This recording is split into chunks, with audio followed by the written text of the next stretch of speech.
Locker Room, with all the sports news you need, live.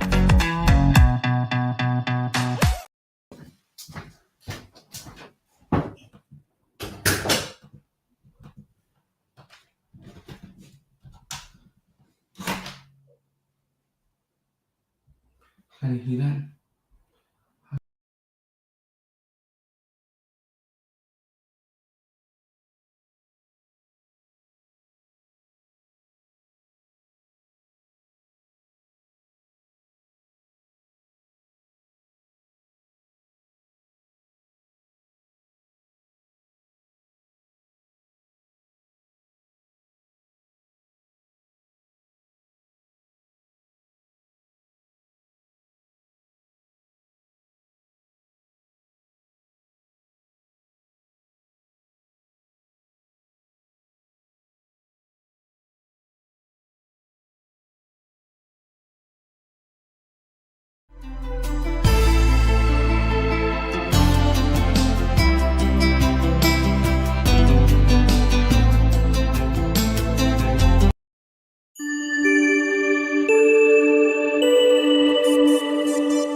The Locker Room, with all the sports news you need, live.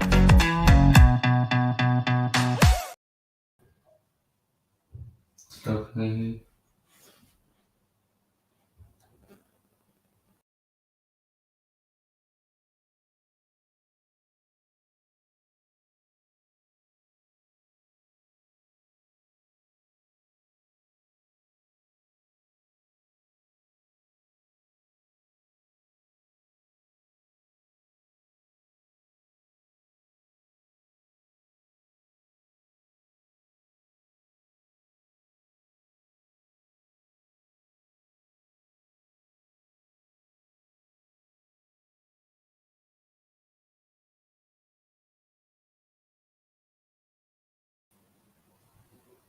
Hello. I can't hear you, mate. Can you hear me?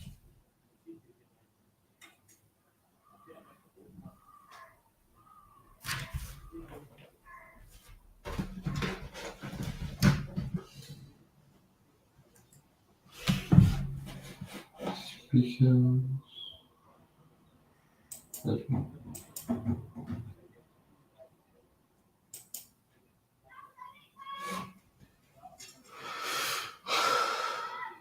This league, I'm going to see if Stephen's back on. Stephen, are you back on, Stephen? I can hear you now. Can you hear me? There we go. We're back on, right? You, No, it's all right. A bit of an issue with the technology here today, but yeah, we are back. So yeah, we're going to be looking ahead to the England-Scotland women's game, which is happening tonight in the Nations League. We're joined by Maureen McGonigal very, very shortly, about 6:30. Hopefully, once Michael gets his laptop working, he'll be on with us as well. But at the moment, it is myself and Stephen.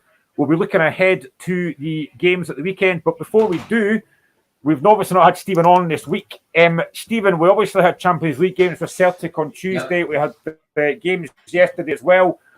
What was your take on the Scottish Clubs in Europe this weekend, starting off with Celtic? What did you make of their performance? What did you make of the sending-offs? And what did you make of the overall game on Tuesday night? I thought in the first half they had a couple of moments where Maeda has a shot, if that goes in. It's different. I thought they were really up in the game up until the penalty kick, even though it was 1-0. I mean, Joe Hart and Kyogo in the wall, they should both do better with the first goal. I mean, there's no doubt in that. But I thought they played well against the top seed in the group, and I don't know about you, Graham, but that first sending off, it's not a penalty kick, is it? I don't think it's. No, I said that as well. For me, it's not.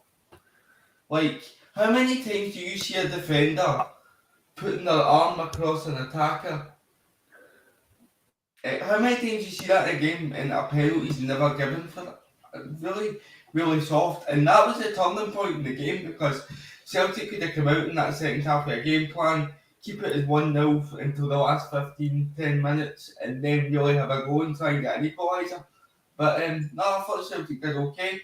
As for Aberdeen, wow, what a performance for them.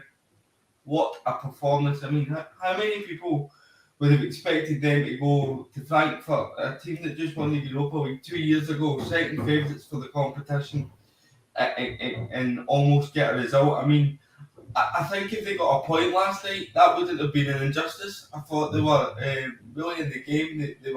The press was brilliant. They got their tactics spot on with their press. And Barry Robson touched on it in his post-match interview. A few sloppy passes here or there, could have maybe seen them with better opportunities if they would have found feet, but no, very nearly nicked at the end with the chance for Sokler, so good for them. And finally, Rangers do what Rangers do. I think it's 32 games in the Europa League and only 3 defeats for them. I didn't think their performance was brilliant, but they were definitely the better team in the second half and they got the job done. Do you think the biggest surprise of this week was Aberdeen? Because I think we talked about before the show, before the game yesterday, I think a lot of folk thought Aberdeen were getting hammered. I was on Twitter before the game and a lot of Aberdeen fans said this could be 5 or 6. Do you think they're the biggest surprise? They managed to not only keep the score down, but as I said to Michael on the show yesterday, they competed really well. They were maybe unfortunate to lose the game in the end. Oh no, they were very unfortunate to lose the game. I mean, to lose 2 goals, one to a penalty. I thought the penalty was a tad soft, a wee bit soft, but it's not a clear and obvious error. So then VAR aren't going to intervene and overturn it. But I think if the ref doesn't give it, VAR don't get involved as well and then give it. It's one of those ones. And then to lose to a set piece with Koch being unmarked in the box and just coming up for the header into the bottom corner is really, really disappointing for them. I don't know if you remember, but in the first 10 minutes, Graham Shinnie intercepted a pass and he's got a chance to play Bojan Miovski through and goal. Why? He goes too short. I don't know why he doesn't hit it long into the space, because there's always a chance that Miovski can get there before the goalkeeper. But listen, that's something that Aberdeen can take huge confidence from.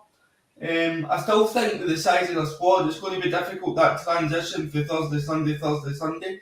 I still think there will be a drop in energy this weekend. I'm hoping for similar at Ibrox, by the way, but no, it's something that they can they can definitely build on. No, I completely agree. And I mean, that chance you talked about there for Miovski, I don't know why. I think Shinnie's got to lift that over. I know he would have a lot to do going through on goal, but I'm expecting if Miovski goes through, he's probably going to score. And it's those moments in games that can turn things. That doesn't happen, and obviously Aberdeen lose that penalty. And you're right. Me and Michael spoke about it last night. It was never a penalty. I think it was very harsh. I don't think Jack McKenzie does a lot wrong. It's a tangle of legs. It's just unfortunate. But yeah, I mean, I thought Aberdeen were very good yesterday. But I mean, going into the games this weekend, we'll get to obviously the games on Sunday. But game tomorrow, the early kickoff is Livingston against Celtic. Livingston sitting in 7th. Celtic obviously top of the league at the moment. Livingston last week drew with Ross County. Celtic eventually beat Dundee by 3-0. But we all know that the Tony Macaroni is a difficult place for Celtic to go. What are you expecting from this game, Stephen? Are you expecting Celtic to have it difficult here tomorrow? Yeah, it's very similar to the St Johnstone Rangers game last weekend, I think. And the start of the game is vital. Livingston, you heard David Martindale, he's mentioned in his press conference that they're hoping for a bit of a lull in performance from Celtic. Whether they'll get that or not, I don't know. Celtic getting the job done against Dundee, but it's a place where Celtic have went, and I think they've struggled more often than not going to the Tony Macaroni. So they'll be looking to get off to a good start, and if they don't, you've seen it before, Livingston can sit in a really tight pitch, make it uncomfortable for Celtic and making them start forcing it. So it'll be really interesting, but I do expect Celtic to win. I think they'll just edge it 1-0 tomorrow. Do you think that game on Tuesday will have any bearing on that Celtic team? I mean, I think defensively, I think they looked okay, apart from the goals they lost were poor. But do you think playing on Tuesday night away in Holland and now going to Tony Macaroni, do you think that'll have any effect on Celtic at all?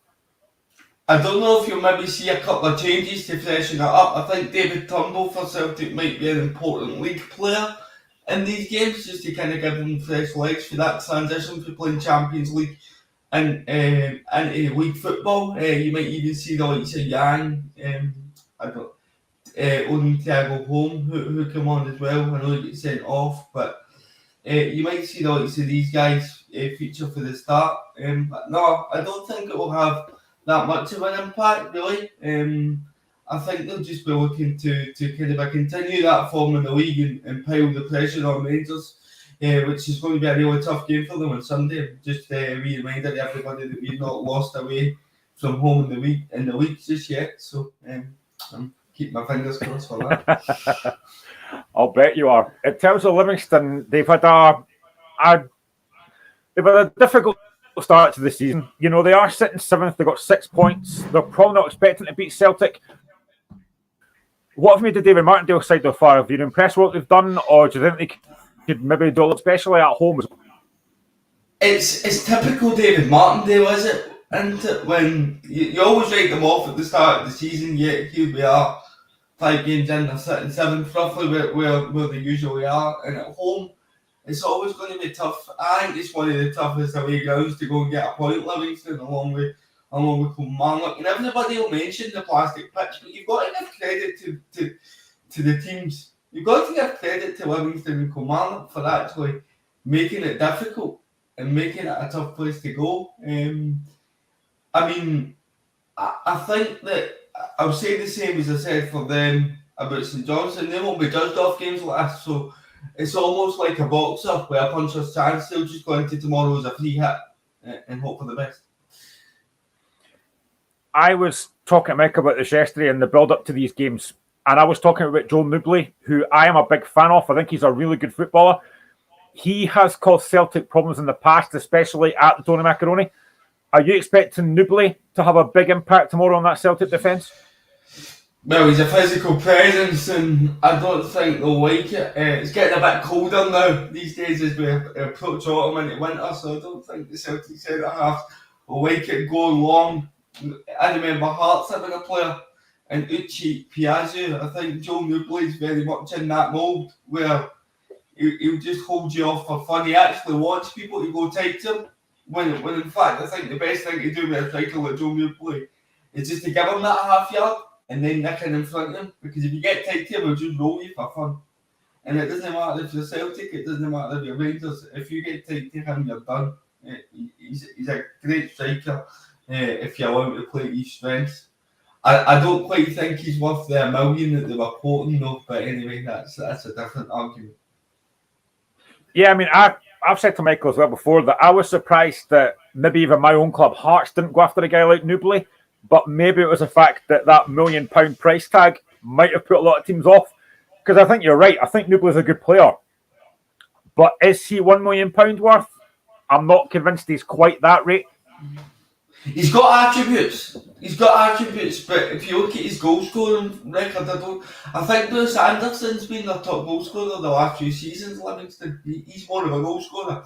I think it was him that nicked the goal up in Dingwall last week, even though Ross County, by all accounts, were by far the better team for large parts of that game. But no, he's definitely got attributes, and I think he would be good for the side like Hearts because you've got the likes of Shankland and Boyce, but then if you've got a player like Joe Nouble there, and they would call him Mick Piazzu because of the comparison I made, but if you've got a player like Joe Nouble there, it can just give you that different option, do you know what I mean, Graham? Where you have that physical presence to bring on if the likes of Shankland and Boyce up front aren't really working. So it would make good sense. Yeah, 100%. I mean, looking at Celtic, obviously, coming off the back of that disappointing result on Tuesday, I'm expecting probably a few changes. I think Nat Phillips might start at centre-back. What have you made so far of the Lagerbielke at Celtic? Obviously, struggled a little bit. He was sent off on Tuesday, although I think it was very, very harsh. What have you made of him so far for Celtic? he looks at someone that you can get at. I think he's someone that I would be identifying if Motherwell were coming up against Celtic this weekend. We are next weekend. If he's starting, target him. But I remember Carl Starfelt having a very similar start in a Celtic jersey where they didn't really fancy him right off the bat. And then by the end of him leaving, he completely turned that around. And I think the partnership that him and Carter Vickers had moulded up was one of the best that Celtic had had in a long time. So it just goes to show that sometimes players maybe need 6 months just to get their feet under the table, and it can turn around for them. But I don't know. I think he looks a bit shaky. Is that something that you would agree with? Yeah, I think he has. I mean, again, I do think, and I said this to Michael, I thought the sending off was very harsh on Tuesday. I don't think it's not an elbow in the face. It's not elbowed the guy. It's one of these things. He's brushed the guy off. I don't think there's a lot in that. I thought it was very harsh. But the times that I've seen him, I don't think he has looked particularly comfortable. And I think you can get at him. And I think maybe if I'm David Martindale, I'm maybe even putting Nubler up against him and saying, right, go and test him out and see how good he really is. But again, you've mentioned Bruce Anderson. I think Bruce Anderson has been really good for Livingston. I really rate him a lot. But in terms of Celtic as well, one thing that I've noticed a lot of Celtic fans talking about since Brendan Rodgers came back is how he's played Kyogo. Kyogo seems to have been dropping a lot deeper now. And I don't think, as an outsider looking in, that's not Kyogo's position. He's a centre forward, he's a striker. Are you surprised at how deep Kyogo seems to be coming for Celtic? Really surprised at it because, like you say, he doesn't strike me as a striker that likes to come short and link the play. A lot of his goals are when he's playing on the shoulders of defences, the ball's put in the channel or in the space for them to run onto. And if he gets in that position, you've seen it, even his goal against Rangers, it comes from him being played in behind. He is absolutely lethal when he's played in behind. I think he's the best striker that Celtic have had since Henrik Larsson. Now, I know people will throw the belly and Edward into the debate, but Kyogo scares me. Kyogo's pace scares me. I think he's such a clinical finisher. So then, to me, why would you have him dropping into spaces where he's not going to be able to affect the game? Get him in and around the box, get him on the shoulder of defenders, and get him running in behind. Because if you're a centre back, if you're one of the Livingston centre backs tomorrow, and Kyogo's playing in front of you, you're like, brilliant. See if you know that he's running in behind, it immediately forces your shape to drop back, and Celtic can pick up spaces elsewhere. It's not just his pace, and I've said this to Michael as well a few times, as well as a few other guys in the chat. It's his movement. His movement is unbelievable. Like, he plays on the shoulder. If you look at the couple of goals he scored, the one against Aberdeen at Pittodrie, where it was just a mistake from Aberdeen, but Kyogo is there, finishes it first time. Then you look at the game at Ibrox again. It's a half chance, but he finishes it. His movement is incredible. And I think, as much as I love Lawrence Shankland, there's no doubt for me that easily the best player in the league, the best striker in the league, is Kyogo. And it's not even a debate. No, it's not. It's not even close. I mean, at the moment, I don't know. I said last week that I would like to have seen Danilo for Rangers playing through the middle, and there you go. He gets a goal in the first half, and then obviously he's fractured the cheekbone after that and has to come off. But no, I would definitely say that Kyogo and Shankland are the two best in the league, but Kyogo by a good distance for me. He's got attributes that would suit him well in the Premier League. I think a lot of people thought that if he went into the Premier League, he wouldn't maybe do as well. But I think he would be the perfect signing.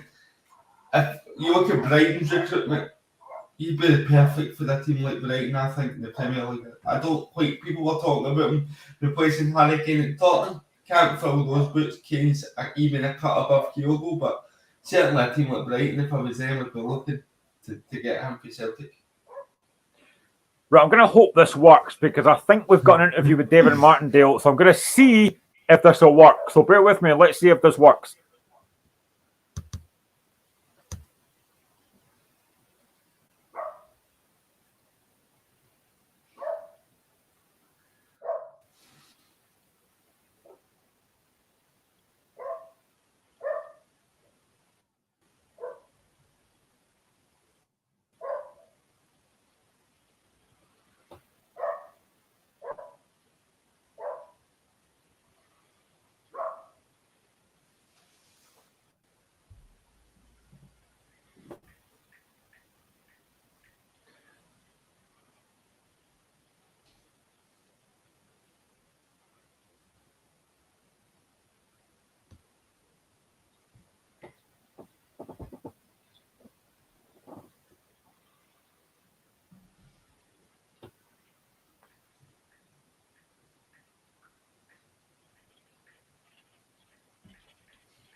I don't know if anyone actually heard that, but Andale was talking there about the game tomorrow. I don't know if anyone actually heard that. I couldn't hear it. But you can hear it, that's fine. Watching it.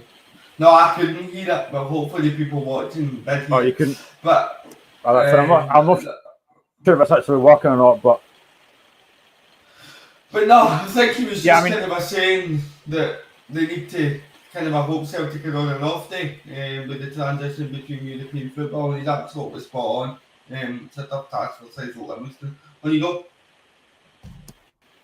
Yeah, I mean, I do think that, coming back from European games is so difficult. Hearts found out last season. I do think that Aberdeen are going to have that same kind of thing as well.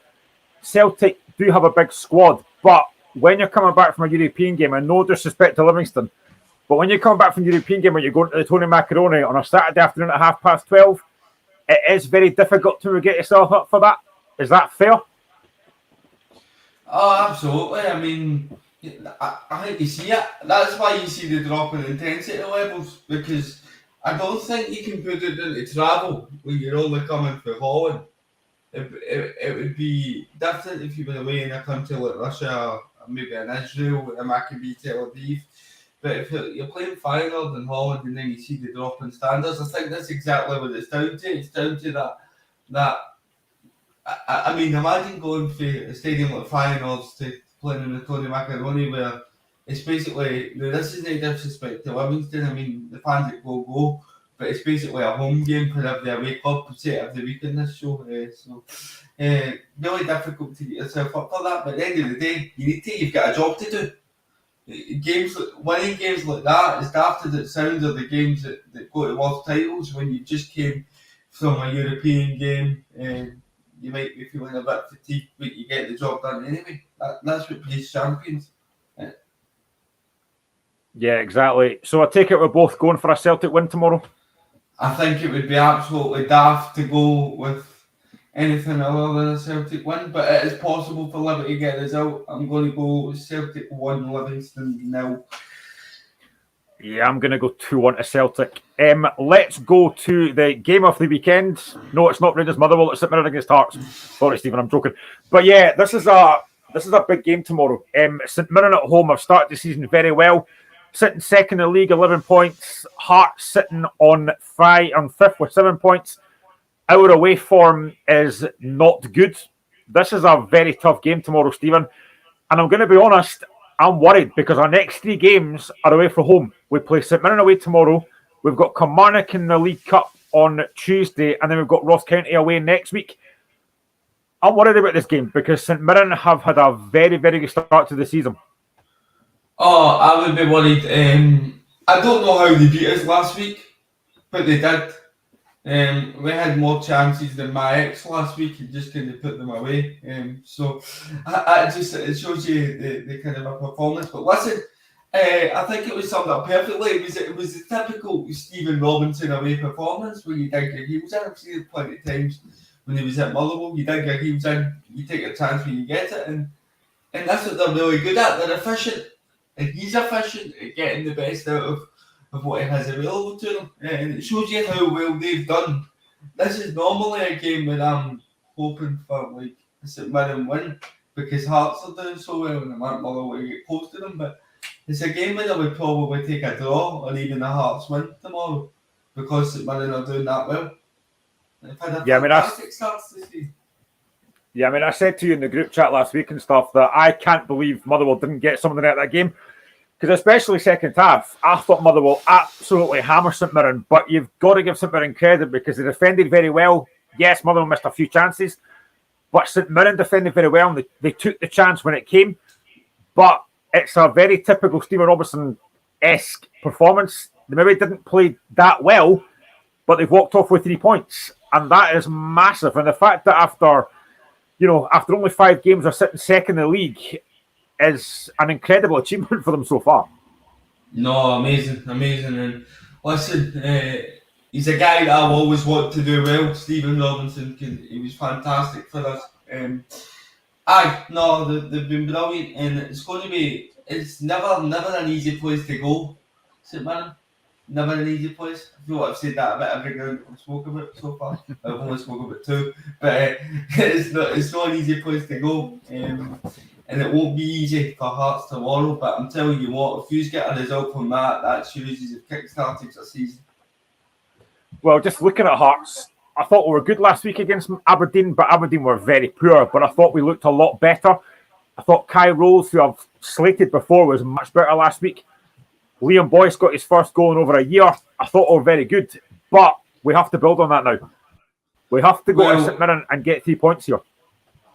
Well, what I've seen from your performance against Aberdeen is what had been missing through a lot of the season. It was just more energetic. But I think that comes from the first goal in that game was always going to be massive. You've got it. It gives you the lift. If Aberdeen get it, then that you said it last week, Tynecastle would have turned toxic. So it was always going to be the turning point for one of the two teams, and it was the turning point for Hearts because he's come out with the energy. You see what I did to the crowd? It looked bouncing last week. Was it bouncing? It looked like back to the old Tynecastle. You know what I mean? So that just goes to show you what a goal can do. Somebody that I'm a big fan of, and you probably would have seen him against Motherwell a few weeks ago, maybe didn't have a great performance, but someone that I really like is Cammy Devlin, and he sets the tempo for me. His energy, his desire, his work rate, his energy is outstanding. He was a massive play for me last week, and probably man of the match as well, and rightly so. I thought he was excellent last week. People who don't know football won't talk about players like Cammy Devlin because they don't do anything miraculous. They just work hard.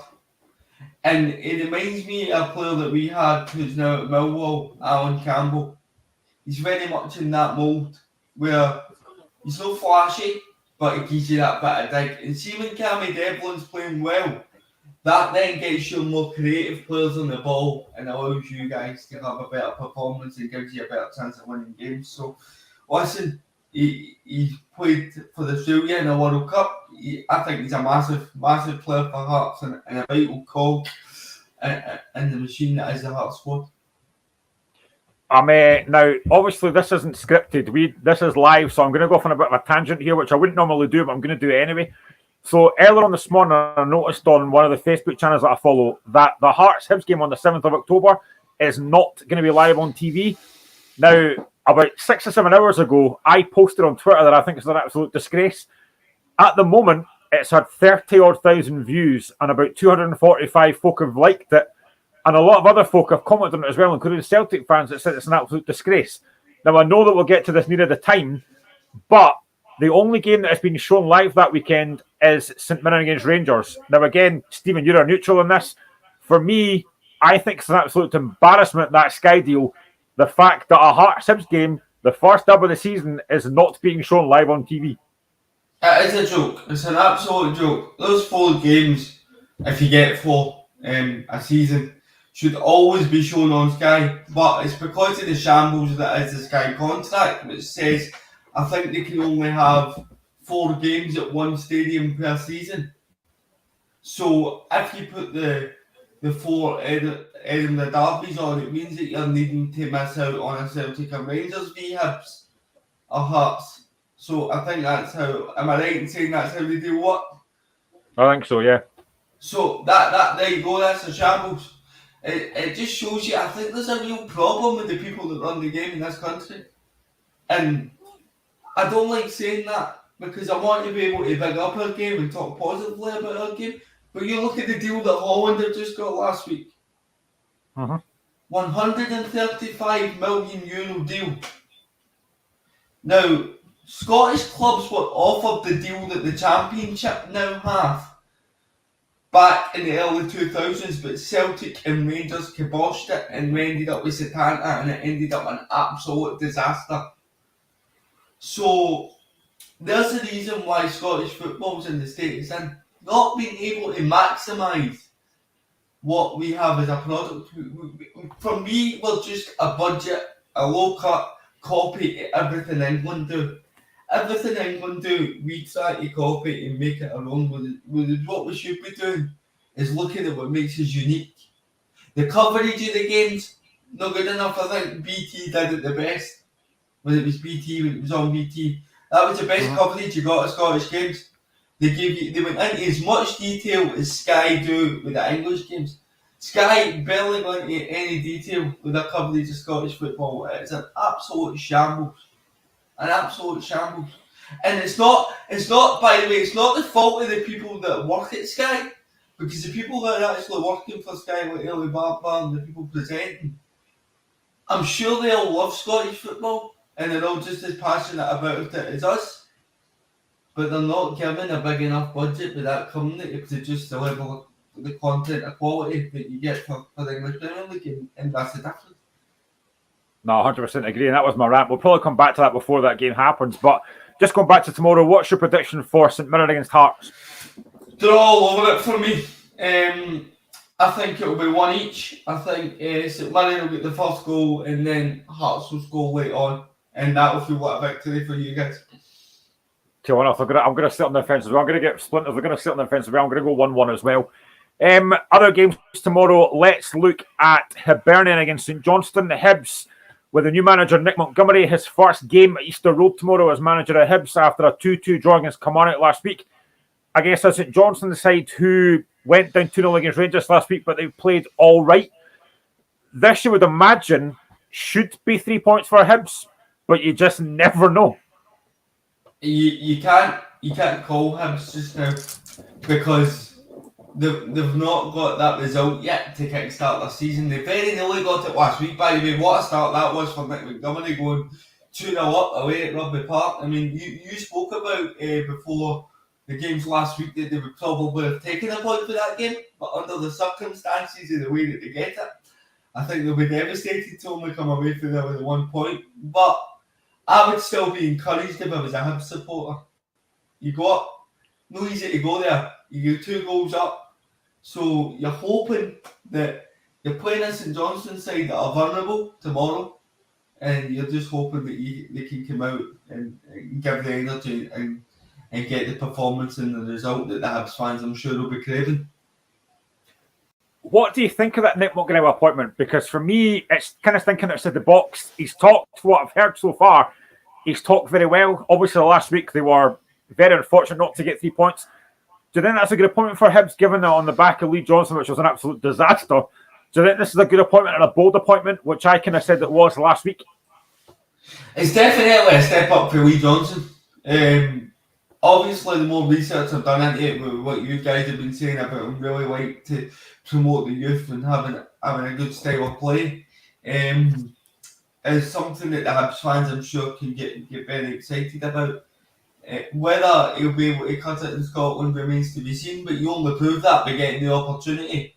I definitely think that judging on last week, to go there, having only had a week in the building, 10 days in the building, to go to Rugby Park and get a result is a very, very good start for them. So I am going to lay my neck out on the line and say, by the looks of things, I think they've got it right this time, early signs. I mean, they came in ahead within 10 seconds last week. You know, the one guy with the work on the ball as well was Martin Boyle. He goes through and goal, but can't quite finish it. But they did look, especially first half, I thought they were excellent. It was kind of the proverbial game of 2 halves last week.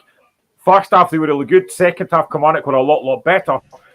But going into that game tomorrow, his first game at Easter Road, you're expecting the Hibs to have a decent crowd at home tomorrow. But I think St Johnstone will make it difficult. I think they've looked better recently. Even last week, okay, they got beat by Rangers, but second half, they were decent. What do you reckon Steve McLean will be looking for tomorrow? Obviously, we're looking for 3 points. So what do you reckon McLean will be looking for tomorrow for his team? More bravery going forward, because I really think that there was something in that Rangers game for them last week. I don't think Rangers played anywhere near good enough at all in the first half. The fact that Daniel got the goal masked a really, really poor performance for both sides. And I just think St Johnstone were lacking that wee bit of cutting edge on the ball. Maybe, as I say, that wee bit of bravery to come up there in the box, put bodies forward and cause Rangers problems. So I think they'll be looking to maybe sit tight for the first 20 minutes and then work their way into the game at Easter Road tomorrow. But they can absolutely get a result tomorrow, and we could absolutely be talking about Hibs in that again. I've kind of said this before to Michael as well. I was looking at that St Johnstone side last week. I mean, Chris Kane is a decent player, but he's not a real massive goal scorer. Stevie May, again, is a decent player. For me, I think St Johnstone have improved defensively, but you've just mentioned the lack of cutting edge. I don't think they've got that kind of clinical striker, and that's where I think they might struggle this season. I think they've played okay recently, but it's that lack of a clinical edge that might cost them this season. They've never really had a creative spark for me since there was the boy McCann, since he left. They're really missing that kind of a midfielder or a winger that will go and run and commit players, and because it's all right having strikers like Chris Kane and Stevie May up front if you've got the people creating chances for them, but Stevie May and Chris Kane are only going to get the ball, go and beat 3 or 4 players and put one in the top corner. So they need service. They need, and that's what I think they're really missing, is that creative spark from the middle of the park to the front. And that's why I think their performances and their results will be very patchy over the course of the season. I think there'll be games where they'll dig out 1-0s and draws, but there'll also be games like you see where they're completely rolled over. At the start of the season, we all gave our predictions for who's going to win the who's going to win the league, who's going to go down. I think we all pretty much say St Johnstone will go down. Every pundit says St Johnstone are going to go down. Are you seeing, it is very early, I know, but are you seeing signs of encouragement that actually they might stay up this season? I mean, they've been getting results, going to Parkhead and getting the result great, going to Dundee, at home to Dundee, nicking a result there when they were up against it. So I think they need that win. I think they need that 3 points, and I don't know if it's going to come tomorrow to go to Easter Road, but I don't think they'll be whipping boys, but I still don't see anybody in the league that jumps out at me that is worse than St Johnstone at the moment. So for that, I think they're still kind of a favourites for the dropping man. Yeah, I would agree. I mean, looking at Hibs, they're sitting on 10. They're sitting 10th just now on 4 points. I mean, there's not a massive gap between them and like even a team in 6th in Ross County. There's only a few points in it. Do you think that Nick Montgomery will be able to turn this Hibs side round and get them up challenging for not even just top 6, but that 3rd, 4th spot? Hibs will pick up. Hibs have to pick up. I think he'll turn them around. They're missing. I'm assuming next week. Last week it was the back, but I think Chris Cadden will be a big player when he is back for Hibs. I know him well for his time at Motherwell. He's got great energy. He's a good ball carrier, Graham, and you need ball carriers in the teams that are going to just like win throw-ins, get you territory, get you up the pitch. So it's something that's needed. But no, I think they'll turn it around, and I do expect them to be in and around that top 6 come into the season. I don't want to say Europe because I'm really hoping that's where my own team are going to be. So you predict a Hibs win tomorrow then? Yeah, I'm going to go Hibs to win 3-1 tomorrow. Yeah, I'm kind of edging on that as well. I'm going to go 2-0 to Hibs. The other game tomorrow, the last game tomorrow on the Saturday, is Dundee against Kilmarnock. This is a very tight game to call. Dundee sitting 9th, Kilmarnock sitting 8th. Dundee last week obviously beaten by Celtic, not unexpected. Kilmarnock obviously getting that draw with Hibs. How do you see this game going? This is a very tight game to call, I think. It's so tight, and that just shows you the amount of times you've been talking about games in this league, how they're all tight. It shows you what you get Celtic, Rangers, and then anybody can really beat anybody out with that on their day. I'm amazed to see that Kilmarnock are down in 8th because they lost a goal late against us. They didn't have the best of starts against Hibs. But then you look at how they started the season, beating Rangers and drawing at Tynecastle. It's like, just shows you how quickly it can turn around. And I think that they're a team that really need a result tomorrow. Otherwise, they could be sucked into that kind of a debate about the bottom. Because it's all well and good saying that they've got good players on paper, but if the results aren't matching it, then you're not going to get up the league, are you? No, 100%. I mean, somebody that I have been quite impressed with is Kyle Vassell. And again, I thought he was decent last week. Are you impressed with what you've seen from him? big, powerful striker, quite pacey as well. He's got a goal in him. I think you look at how Kilmarnock were last season before he came in. They immediately picked up after he came in. He gave them that bit of bite that they were missing in attack. And no, I think he's a really good player and somebody that I would probably like in the Motherwell side right now because our strikers just seem to like getting injured. But no, fantastic player for the side like Kilmarnock, definitely. Looking at Dundee, what have you made of them so far under Tony Docherty? Have you liked what you've seen, or are you still not quite sure what they're going to do this season? Because I genuinely don't know what to expect from them this season. Honestly, don't. I mean, they got the result against Hearts, which was quite a common theme for anybody at the start of the season. Sorry, Graham. But they managed it with a crazy goal. But even the point that they got against us, I just feel like it came completely out of the blue. They've signed Mickey Lamy from us, who is an okay player, but for me, he's top end championship. I don't think he's quite got the ability to cut it for the full season in the SPL. But then you look at the other side of the pitch, I mention them every time. They've got the likes of Lyle Cameron, they've got the likes of Scott Tiffany, so they've got exciting young players in the front line. I just don't know whether I think they'll have enough to stay up, but they're definitely going to be in that discussion for playoff for me. Someone I think who looks a really talented player, and he scored the goal against Hearts as well, Luke McKeown. He looks a really good prospect. He's one that I missed.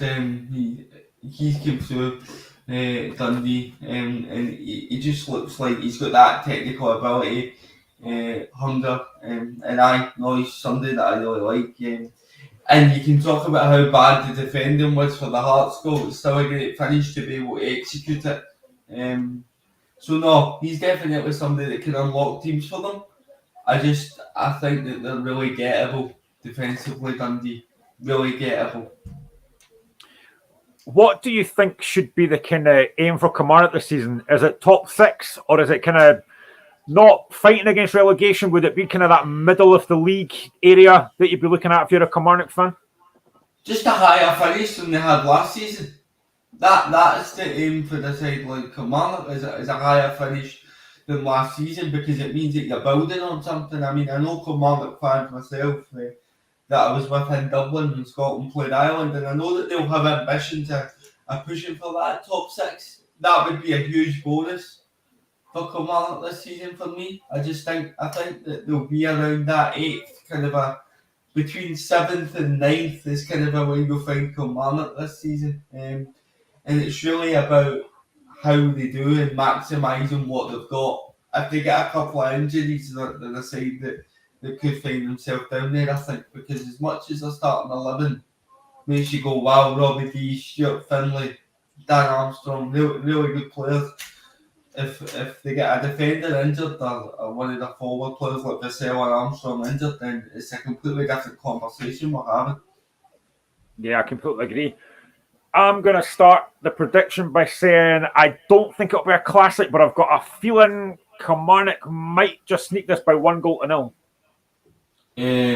No, I think that it'll be... I'm going to go Dundee to win this 2-1. There you go. I think Dundee will win tomorrow. Don't know why I'm saying that. I'm not basing that off any evidence or any research. I just think it's one of these results that you get over the course of a season where you're maybe expecting a team to go up there and do something and the opposite happens. I think it could be one of those games. That's very true. Well, let's go on to Sunday and let's go to Stephen's side. Motherwell, who are at Ibrox tomorrow. Rangers off the back of a good win on Thursday against Real Betis. Motherwell, disappointing last week, but as I said to Stephen in the group chat last week, they didn't deserve to get beat. This is a very tough game, Stephen, for both teams, but you must be feeling reasonably confident of getting a result on Sunday? Quietly optimistic, I think, would be how I'm feeling about this.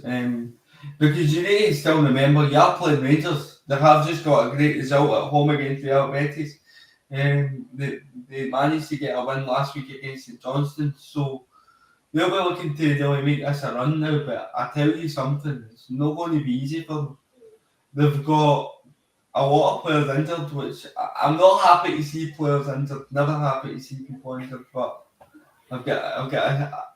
it gives me more confidence the fact that they're missing Nico Raskin, Danilo, and Todd Cantwell, because if we can go there and actually, now, usually you go to Ibrox and think first 20 minutes, contain. I want us to go there and sting them in the first 10 minutes and grab a goal and really put the pressure on that way. And then we can sit in. Because I think if we do that, they'll start to force it. The crowd will get really, and I really think that it's a possibility. Because for me, there is no manager better at setting up a team and a structure than Stuart Kettlewell. And I'm actually really excited for this game on Sunday. I don't think I've went to Ibrox as confident in a long time. See, that's good to hear. And I mean, on the back of last week, obviously we're disappointed to get beat, so Stuart Kettlewell. But the amount of chances you created, that must have made you quite happy, because you were creating numerous chances last week. You just couldn't take them. I'm more worried if we're not creating. As long as we're creating, somebody will stick it in the net eventually. I think that was a huge problem for us under Stevie Hamill towards the back end of his tenure, that we weren't really creating and we were conceding really soft goals. Now, although I think the one last week against St Mirren was quite soft, with Callum Slattery not tracking his runner at the back post and he was both it. We're not conceding many sloppy goals, so it's the complete opposite from what it was to the end of Hamill's tenure. But no, I don't know how Ollie Shaw missed that chance last week. He's got all the time in the world, and that is one thing that Kilmarnock fans told me. He's got a lot of energy, he will get you goals, but he misses some amount of one-on-ones, and that was evident with that chance last week. It's funny because I knew this would happen last week, because as soon as Motherwell started to miss chances, I knew it would come up that they missed Kevin Van Veen. Now, of course, if Van Veen had got one or two of those chances, he would have buried them. But, I mean, Van Veen's gone. Motherwell have got, I think they have improved massively. But Ollie Shaw, for me, and I've said this before as well, I think Ollie Shaw is a good player, but I just don't think he's clinical enough. That's been his issue, and that's why he looked promising when he came through at Hibs, but he could never really maintain that level of consistency. But I think Motherwell strikers in the past, the strikers have always came to Motherwell and found form. Tony Watt is a prime example of a striker that couldn't buy a goal until he came to Motherwell, and then he had a great purple patch at us and got a move to Dundee United. So that's what I'm hoping for someone like Ollie Shaw. We can do that for him. Help him find his form, get him in positions that he's going to score goals and hopefully get the best out of him. But I want to touch on the point that it's absolutely ludicrous to suggest that we're missing Kevin Van Veen for the first 4 games.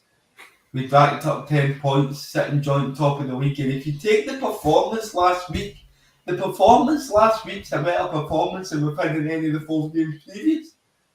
We just don't get the result. So I'm not worried at all. And when we get Mika Bereth back, when we get Connor Wilkinson back, and we get Johnny Beaker back, we're going to be some force in this league this season.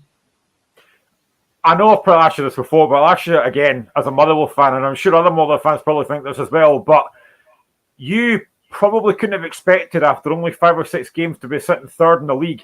Has this exceeded your expectations so far? Oh, absolutely. I mean, I think at the start of the season I was asked whether I expected us to be finishing, and I was hopeful of 9th place. That was before we signed Mika Bereth from Arsenal, just because we signed Connor Wilkinson, who was injury prone, and that's proven to be the case again. I don't think John Obica's a goal machine. And then after that, at the time, we'd had Mark Ferry, who we've since brought in Ollie Shaw and Mika Bereth. What I will say is I think Mika Bereth has got the potential to be one of the best loan signings that I've ever seen in a Motherwell jersey. This guy looks unbelievable. And that's only me seeing him in a 30-minute cameo against Hibs where he absolutely rinsed their defence for 30 minutes. Even He even comes on against St Mirren, right? He gets to the byline, chops the defender and pulls one across goal, and Wilkinson just misses it in the back post. Then he gets injured, so he looks as if he's going to be a real force for us this season. And I'm counting down the days to October, November until he's back in the squad.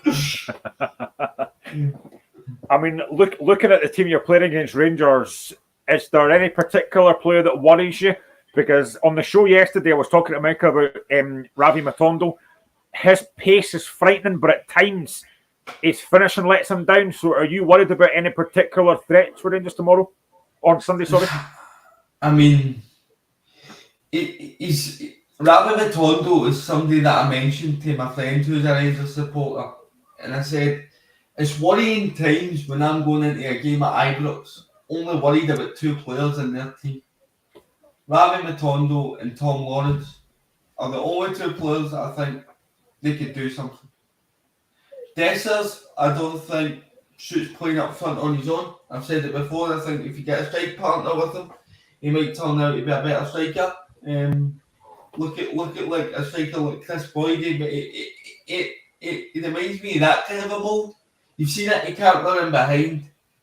But I think if you get the ball to him in the penalty box, it'll be a clinical finisher. I think that's the kind of striker that he's going to be, but I don't think they're going to get the best out of him playing the system that they are. So, listen, I think this game suits Motherwell down to a T.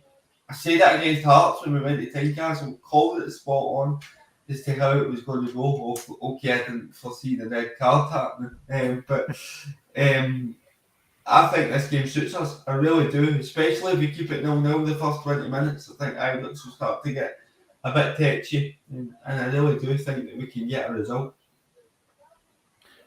Do you know, it's very strange because as a Hearts fan, I hate going to Ibrox and Celtic Park because I just think we're going to get hammered. So it's actually quite nice to hear somebody else, like another fan of another club, actually talking quite confidently. Now, this may come back to bite you, but I like the fact that you... I like the fact you've been confident though. I do like it. Look, I mean, there's probably a 90% chance that it's going to come back and bite me, right? But I'm just focusing on my own team and the performances that I've seen. And then I'm looking at Rangers and the performances that I've seen for Rangers. Now, Sunday, Rangers could show up and have their best performance of the season, do us 4-0. That could easily happen, right? But there's nothing that's happened before that suggests to me that that's going to be the case on Sunday. Nothing. The thing is as well, if you go to Ibrox and win, you go 4 points ahead of them, which is crazy to think about that already. Oh, it's nuts. And that's why I was a bit gutted that we didn't win last week, because it could have been 7, which is just mental. Now, listen, we aren't going to finish above Rangers this season. I'm not. Rangers will eventually either sack Beale, come good that way, or Beale will come good. So, we're not going to finish above Rangers, but I'm going to enjoy it. I'm really excited to see what kind of game Lennon Miller has tomorrow. Sunday, sorry. Because I think if he goes there and has a good performance at Ibrox, that'll be the making of him as a player. I'm really excited to see how he's going to do in one of these big games. Do you know the thing is as well, I don't think that will daunt him at all. I think he seems to have quite a cool head on young shoulders. I think he'll thrive in that environment. I genuinely do. Not, especially not with the injuries that Rangers have in midfield, with Askin and Cantwell out injured. I think Ryan Jack will probably start for them on Sunday. I think he'll start, and maybe Cifuentes as well. Michael Beale's even spoke about Bailey Rice, who's 16, eventually getting him into the squad at some point. I think Sunday will be a bit too early for them. I mean, they got him for us. Man City were looking at him at the time, what a talent he's going to be. But honestly, I'm telling you the now, Graham, Motherwell will get a result on Sunday. I don't. The more I'm talking about it, I was like that. I was like that before I came on here. I'm not going to go on and say we're going to get a result at Ibrox. I'm not going to be that stupid, but I honestly think we will. I do think we will. I like your confidence, mate. What's your prediction then? 1 each. I don't think we'll win, but a point would be as good as a victory for us going there. 1 each. We've not been beat away from home. It's with Stuart Kettlewell's the manager, and we've been to Celtic Park and an Ange Postecoglou team that were flying and got a result there. We've been to Tynecastle, got a result there. We've been to Easter Road, battered them at Easter Road, and I know that 2 of these performances were last season, but minus Kevin Van Veen and a couple of others, it's near enough the same squad. So, no, one each. We're going to get a result. Watch this. This is being clipped as we speak for 4:45 on Sunday. We're waiting for it, mate. We're waiting for it. We were on air at the time as well. So, the final game of the weekend is at Pittodrie. What do you think? What do you think, actually? What do you think before we move on to that? I think it's tough, but I love your confidence, and I love the fact that I think Motherwell do have a very good side now. I think there's every chance. This is probably, for me, the one game that Rangers wouldn't want to play, apart from playing Celtic. A decent Motherwell side in form. This is a tough one. I think you're right, though. I think if Motherwell can keep it tight and don't concede early, there's every chance. But I just have a feeling that Rangers, I don't think it'll be easy, but I think Rangers might just sneak up with the odd goal, maybe 2-1. But I think it'll be tough. Fine.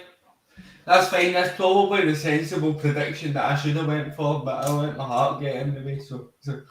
Be confident, mate. Why not? Be confident.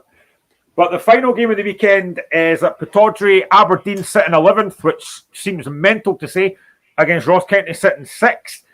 Aberdeen off the back of a disappointing result yesterday, but a good performance as we talked about earlier on. But Aberdeen in the league have not been good. They're sitting on 2 points. It is a game you'd expect Aberdeen to win at home, but we keep saying this every week, Stephen. It's the European games coming back from that. This is going to be a tough game for Aberdeen. This is a game, if I was in Aberdeen's position, I would be absolutely dreading as an Aberdeen supporter. Now, I know that they've just put in a great performance against Frankfurt last night, but all of the pressure is on them tomorrow. And they're coming up against a Ross, I keep saying tomorrow, but against Sunday, you know what I mean? They're coming up against a Ross County side who Malky Mackay's got them back. They only got a point against Livingston last week, but they battered them for last period of the game, I heard. They had a very convincing performance against St Johnstone at home, where they got a victory there. Went to Celtic Park away, created chances against Celtic Park away.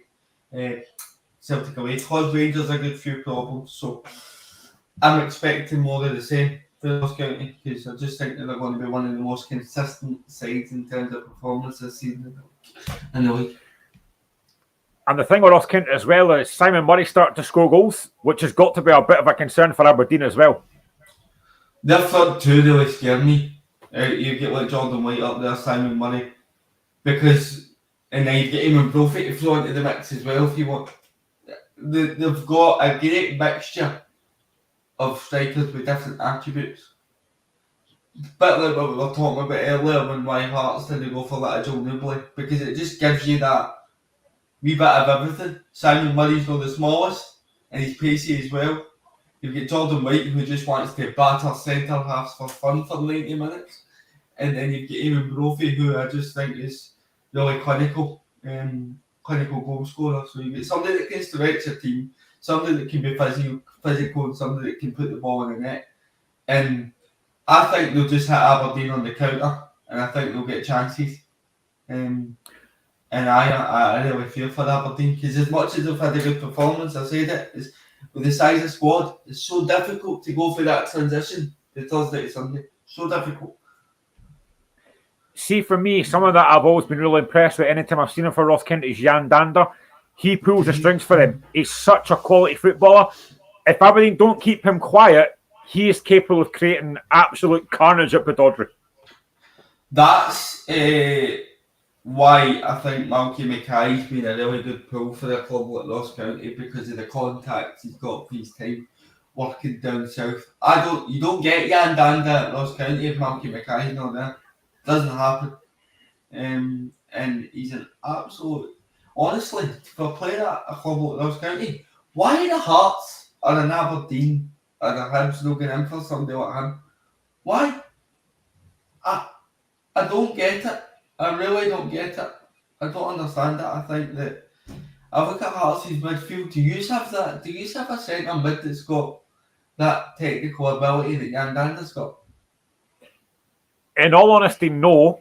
I think we've got a player that can be creative in Barry Mackay, but he's more of a wide player. We don't really have that. We don't really have that. And I've said this before as well.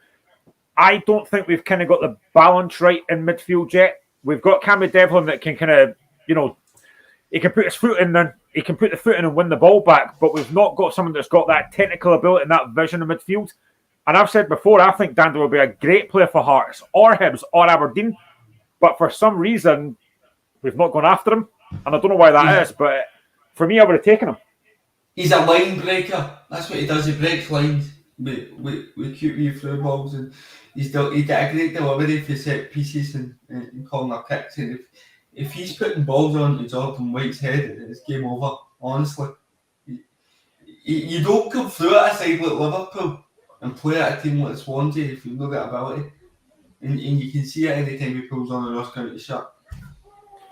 Obviously, yesterday, nobody expected Aberdeen to win yesterday, but the performance was great. But as Dave put on our group chat yesterday, the 2 games now for Aberdeen against Ross County, they've got them on Sunday, then they've got them in the Viaplay Cup on Wednesday as well.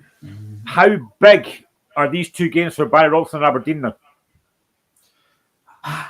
Massive, but I still don't think if he loses them, we've got the sack. Do you know that? No, I agree. I agree with you. And that's just for knowing how Alan Burrows works. Alan Burrows is a very, very patient man when it comes to managers, and that used to annoy me sometimes. But I think Barry Robson has shown enough tactically in the games towards the back end of last season to get until after Christmas and get another window. Because I still think they'll pick up the odd result with them being in Europe. But once they're out, and they probably will go out, although you never know if they keep putting in performances like they did last night, they might end up being through, who knows. But once they're out, I just expect them their form to pick up massively. I really, really do, and I think that he'll get his recruitment right in January. He's given that opportunity as well. But these 2 games, I really fear for them. I really do. Because Ross County are a really, really good side. Would you expect Aberdeen to make a few changes for Sunday, or is it a case of maybe try to keep things the same? I know there'll probably be a few tired legs there, but after yesterday, they've got to build on that performance, because we said on the show yesterday, Aberdeen were excellent. They have to build on that now. I would start Connor Barron on Sunday. I think having him back, I know he's just back he had an injury and he's just coming back into the side, but he's somebody that I'll be putting on for the start. I'll be doing the same with Ryan Duncan, because what they do have is they have real energy. Somebody who I've been disappointed with this season, just to go off at a wee bit of a tangent, is Book. I think he's been missing for large parts of this season. Thought he was outstanding last season for them, but he was really poor even when he came on against Frankfurt last night. I don't think he held the ball up well enough. He didn't run at anybody, commit anybody. I think he done it once and won a corner, but he's been somebody that I would maybe be looking at giving a stint on the bench just to give him a wee bit of a rocket. I might be wrong here, and Aberdeen fans, if you're watching this, can tell me, but do you think that he probably thought he'd be leaving in the summer, and he's very disappointed that he's not got that move? It's very easy to say when he's had bad performances in it. I think that's one thing but it could be the case. But again, he's a winger, he's a creative player. It could just be a confidence issue, Graham. It could just be that he's not had the best start to the season. And what happens when you've not had the best start to the season is you try too hard. And that's the impression that I'm getting for someone like Duke at the minute, is he's just trying too many things instead of releasing the ball and getting himself into another position where he can go and threaten the game. In terms of predictions, what would your prediction be for this one? You're going to be shocked. Ross County 3, Aberdeen 1. I think Ross County will win.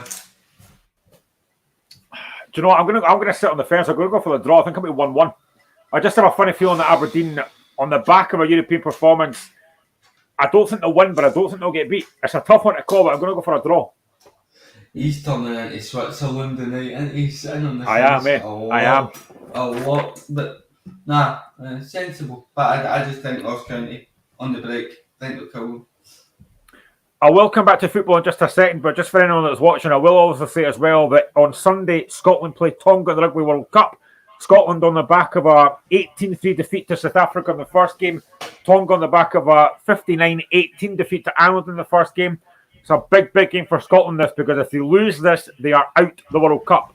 So Scotland need to get a win here and a decent performance as well. Difficult game, but hopefully, fingers crossed, Scotland can get a result in this game and keep themselves in the World Cup, because they've got big games to come against Ireland after this. So very difficult, but tough for Scotland. But just going back to the football, because we will have very shortly Maureen McGonigal on talking about the England-Scotland women's game tonight. But I just want to quickly touch on the Viaplay Cup quarterfinals that are taking place this week. So on Tuesday, it is Kilmarnock against Hearts at Rugby Park. I said earlier on, I worried about these next few games away from home. This is a tough one. Kilmarnock knocked Hearts out last season at Tynecastle. I'm hoping that Hearts can go one better. But Stephen, as an outsider again, do you think this could be a potential chance for Hearts to win the League Cup this year, given the fact Celtic are out? Yeah, I don't think it's a given that Rangers are going to win this competition. I really don't. And I think it is an absolute given that this game between Kilmarnock and Hearts will go to penalty kicks on Tuesday night. I think it's an absolute certainty. It's an absolute certainty. I cannot split these two. Not if Hearts were at home, I'd be saying Hearts would nick it, but I just think it's an absolute certainty to go all the way to penalty kicks and be an absolute nerve shredder from you. I couldn't handle that. It's a game I'm going to go along to, actually. I'm going to go to the game because obviously my sister's a player at Kilmarnock Women. And I'll get a couple of tickets. I'm not doing anything on Tuesday night, so quite looking forward to going along to a game as a neutral and just being able to relax and watch a game of football, but I don't think you'll be relaxing. I'll get you, friends in high places, No, as we showing off. You go. Are you going yourself? No, but it's on Viaplay, so I'm going to watch it. I have said that I want to try and get to a few away games this season. I do love an away trip, but yeah, I'll be watching it on TV, and I genuinely hope this doesn't go to penalties because I couldn't handle that. I want to get the game done before that. I can't see it. Honestly, I just can't see anything but a penalty shootout. But if you go through, Rangers will be wanting to avoid Hearts, that's for sure. And I think you owe them one after a certain Scottish Cup final. Yeah, I don't want to play Rangers again ever, but it's going to happen. But yeah, I'm gonna say that. Do I go on my heart or my head here? I'm going to have to say, I think I'm going to say it'll be difficult, but I think Hearts might just sneak it by 2-1 potentially, but not after extra time. I couldn't handle that. That's a bold prediction because your record at Rugby Park isn't the best, is it? I know, but I've got to try and be positive. I've got to try. Well, we'll see if that positivity will wane if you don't get a win against St Mirren or a result against St Mirren tomorrow. If it doesn't, I'll be on here Sunday raging. Yeah, because I think that game's got a big part to play in how confident you are going into Tuesday night. 100%. Talking about St Mirren, they go to Easter Road where they've already won this season. Opened the game of the season, won by 3-2. But like we said, the Nick Montgomery effect, this is a very hard game to call because Hibs are at home. But St Mirren have such a great season. I actually think this one could potentially go to penalties. Wow, there you go. By the way, can I just say, what a transition that was. See if Motherwell had a midfielder that was as good at transitions as that, I'd be buzzing. But anyway, into that Hibs St Mirren game there. But you're right, it's another tight one. I think every one of the quarterfinals, apart from maybe Rangers v Levy, you're looking at it and going, again, it just shows you what we were saying about the week. so tight. But I think Hibs are favourites for that one, believe it or not. I think when you're a side like St Mirren, it's really difficult. I mean, to maintain those standards for that long.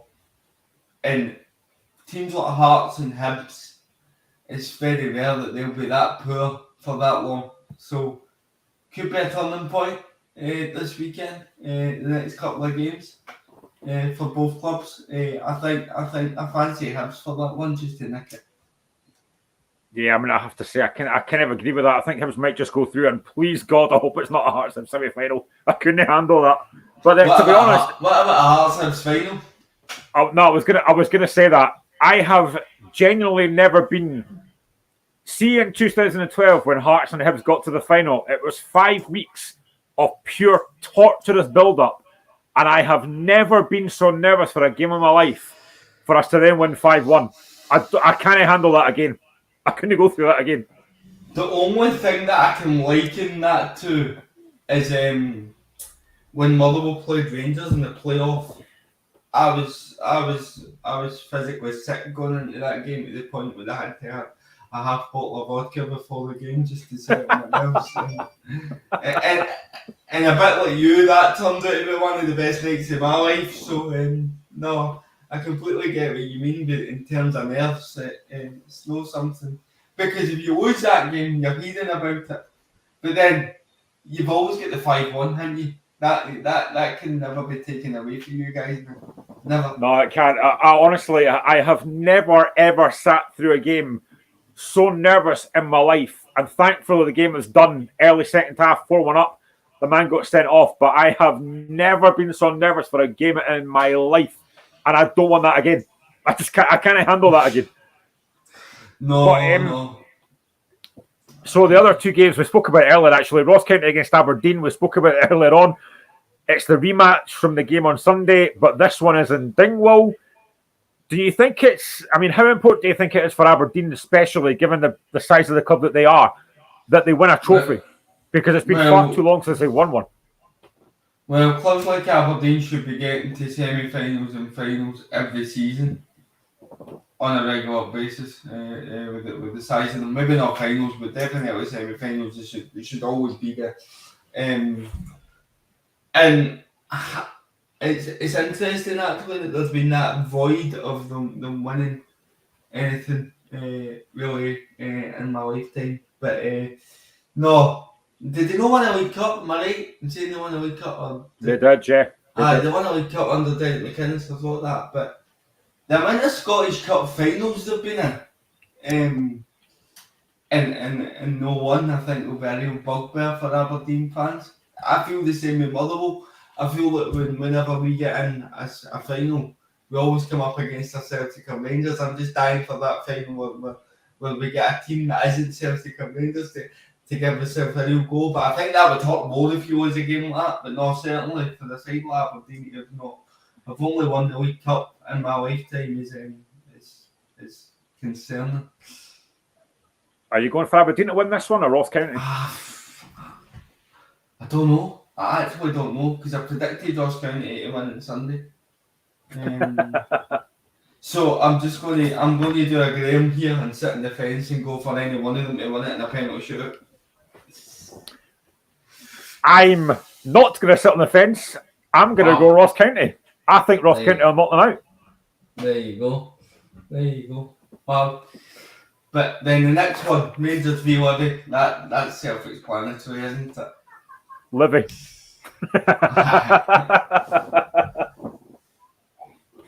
Especially after Rangers' confidence is zapped after playing the mighty well on Sunday. Love it.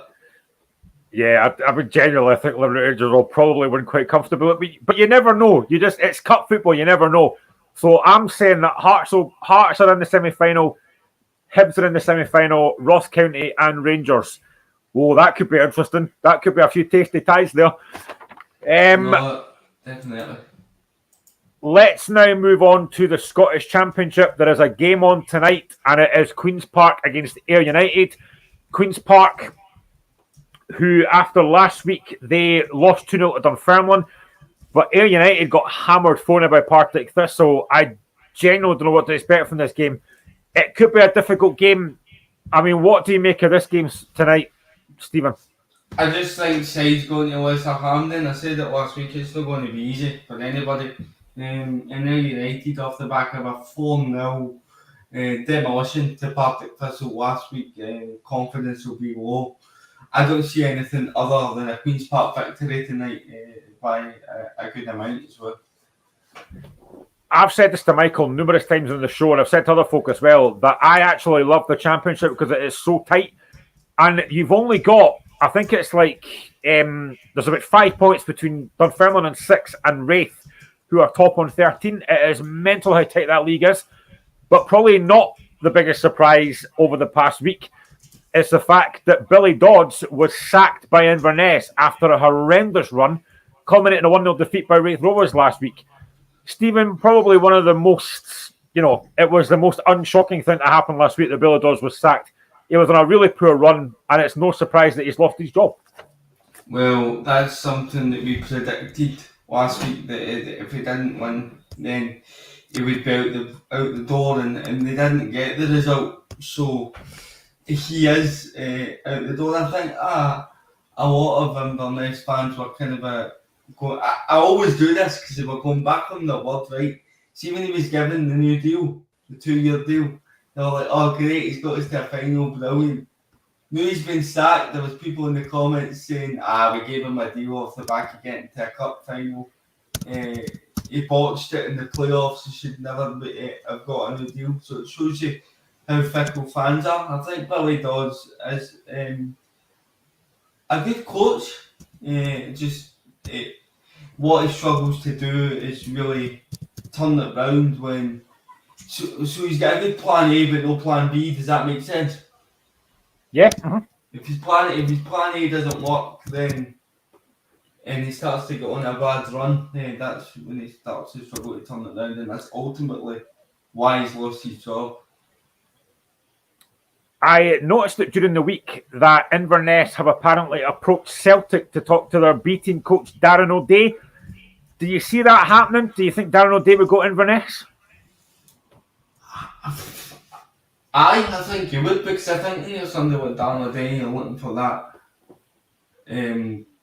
opportunity at a club like Inverness, so you've got to take it. What do you think? Do you think you'll take it?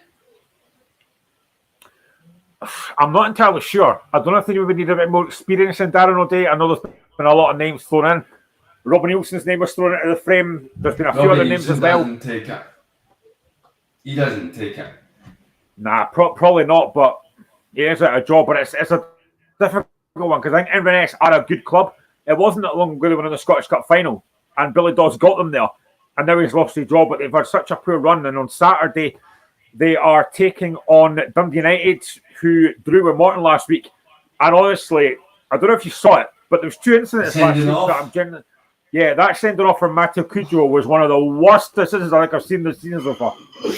Wow, I'm laughing because that was my reaction at the time.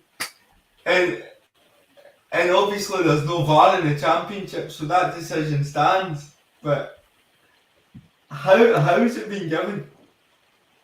Because it's evident that he doesn't touch him. Evident. I was absolutely baffled by it. Baffled. What makes it worse, though, is the fact United appealed it and it got dismissed. I don't know what the folk in that room are watching if they think that's... I've not heard that. You're kidding me on.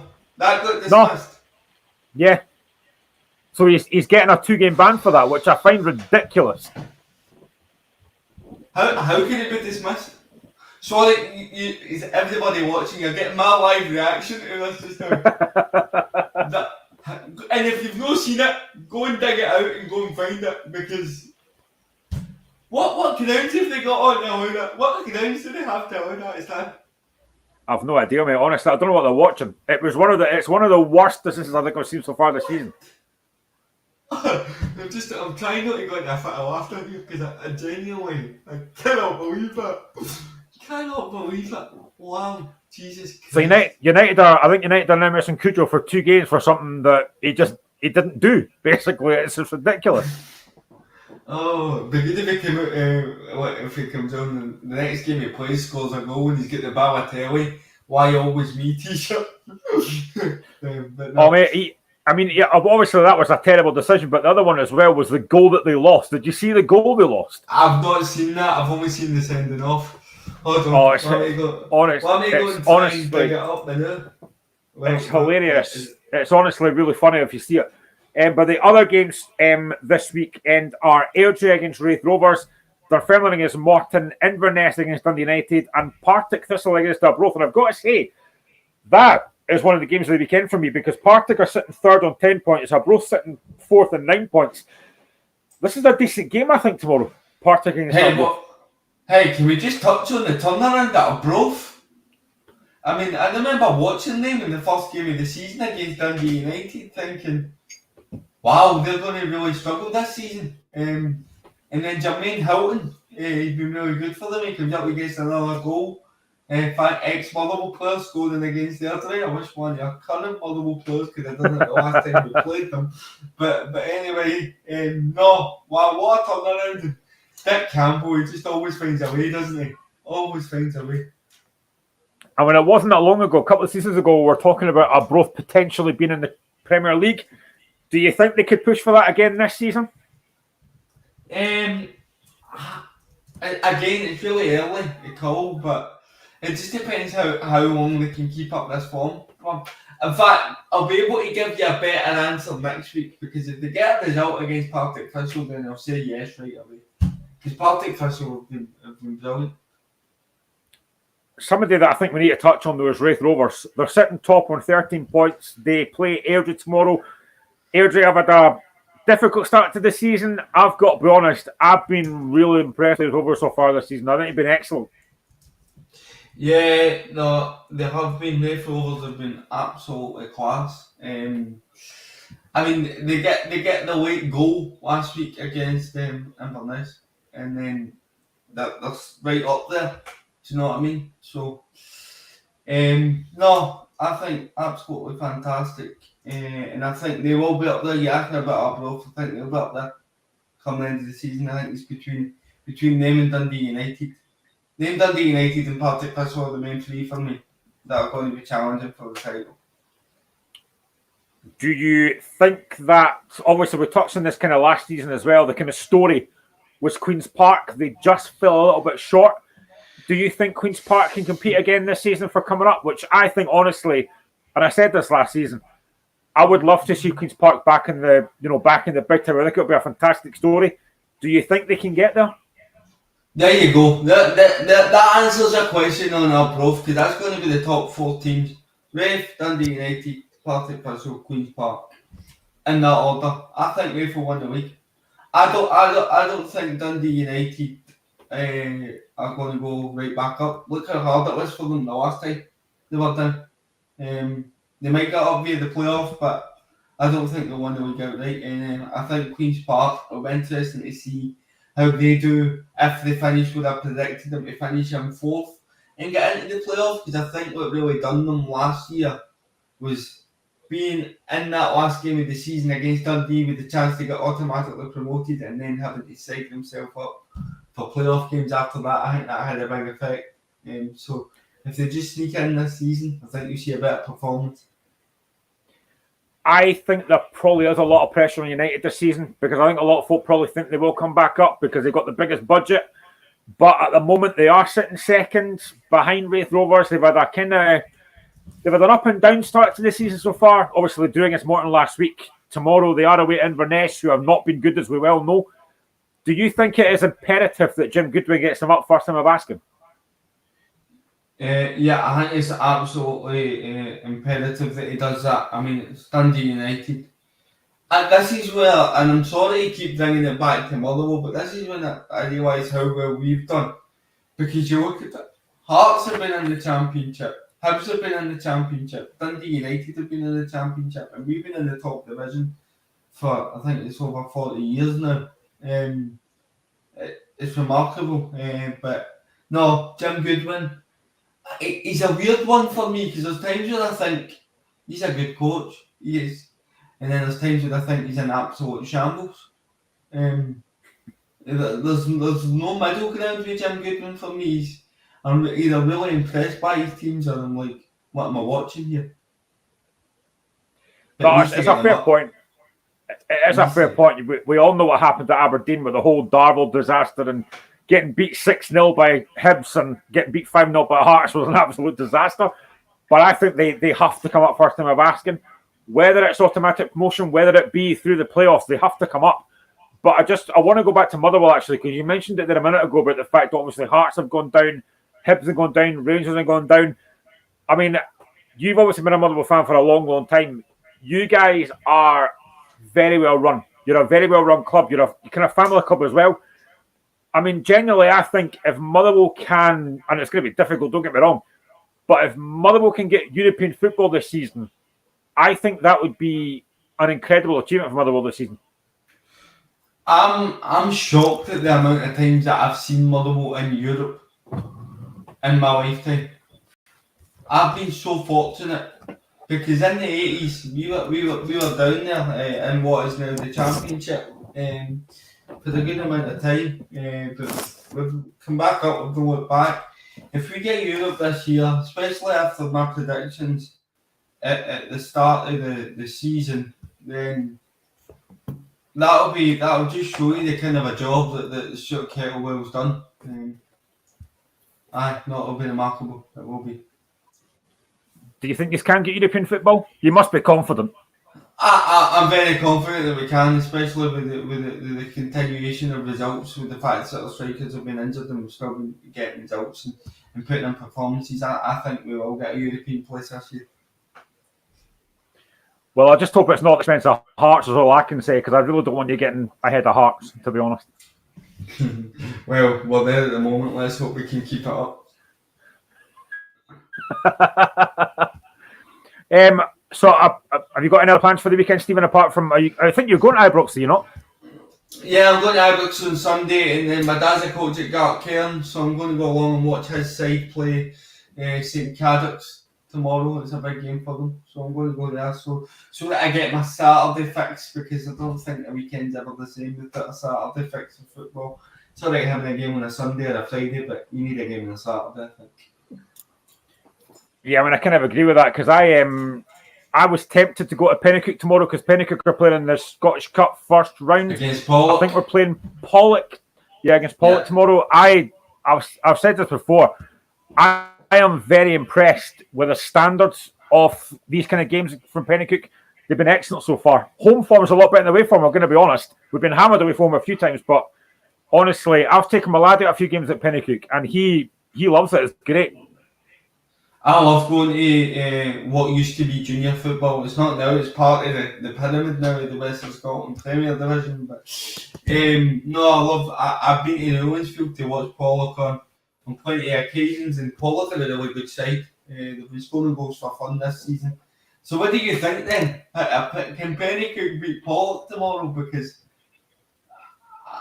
I'm a bit naive when it comes to a team like Penicuik, but I know that Pollock are really, really good. So what do you think? It's a tough one. I've been to a few Penicuik games so far this season, and they look very good at home, and I know that there's going to be a really good atmosphere tomorrow at Penicuik Park as well. It's 10 minutes along the road from me, so it's going to be a good atmosphere tomorrow. I've actually seen Penicuik play in the Scottish Cup before with Stenhouse Muir not that long ago, and it's one of the best atmospheres I've ever seen. I think it's going to be difficult, but I'm going to stick my neck in the chopping block here. I'm going to say I think Penicuik will win by 2-1. Please don't prove me wrong, Penicuik. Yeah, I'm going to go 2-1 Penicuik. I'm going to go 4-1 Pollock. There you go. That's how confident I am in a Pollock victory. But that's because I don't know much about Penicuik, I'll be honest. I don't know much about Penicuik, I'll be honest. So. That's fair. That's fair enough. That's my reasoning for that. I've got nothing else to base that on. Right, I'm going to try and add Maureen. I don't know why my thing's not working. I'm trying to add Maureen to the chat, but it's not quite. I can see Maureen. I don't know if Maureen can hear this. Can you hear this? I can hear you guys. Aye. Can you hear Maureen there? For some reason it's not adding to the chat. I don't know why. I'm trying to figure out why it's not. Hang on. Let's see if I can. Right. Let's work. Success? There we go. I can hear you. I can hear you. I can hear you. Aye. There we go. We're there. Good. What's that? How you doing? Technology. Aye, good. How are you getting on, Maureen? I'm doing fine, thank you. As I say, thank goodness it's Friday, so yeah. Of course, it's something to be occupied tonight. Yeah, it's absolutely fantastic to have you on. For anyone that doesn't know, Maureen's been on the show plenty of times before, and we're delighted to have her back on again because we are going to be talking about a rather big game tonight. We had Scotland against England a couple of weeks ago, but that was in the men's game. This one is the women's game, and it is England against Scotland, and it has been taking place at the Stadium of Light in Sunderland, and it is the start of the Nations League. Now, I believe it's going to be a full house tonight. 48,800, I think, is attendance tonight. Maureen, this is a massive, massive game for Scotland. How much are you looking forward to this? Well, it's really good to be able to look forward to it and see it on ordinary telly. Because I'm pretty amazed to see that, ITV have got it. But then, of course, England get their games on, this terrestrial television. That people that can't make it down to Sunderland have got an opportunity just to sit in the living room.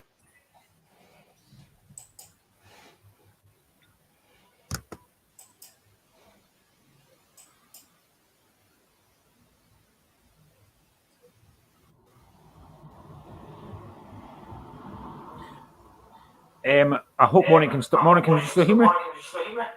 I can still hear you, yeah. That's fine. That's fine. Yeah, so I was looking at some of the stats earlier on. Scotland have played England 26 times. Scotland have only won 2 games and they've drawn 1. The last game was a World Cup in 2019. Scotland lost by 2-1, and the goal scorer for Scotland was Claire Emsley.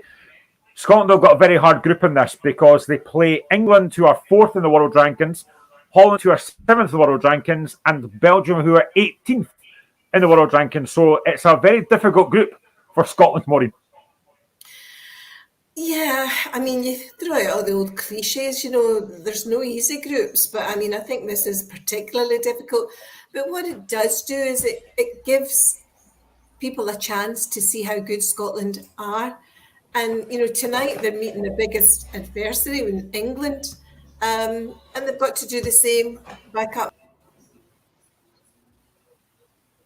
Yourselves off. We obviously, as you well know, Michael and myself talk about the women's game for quite often on this show, and there's been a lot of talk about the women's game, and I've been generally impressed by the standard of what I've seen from the women's game.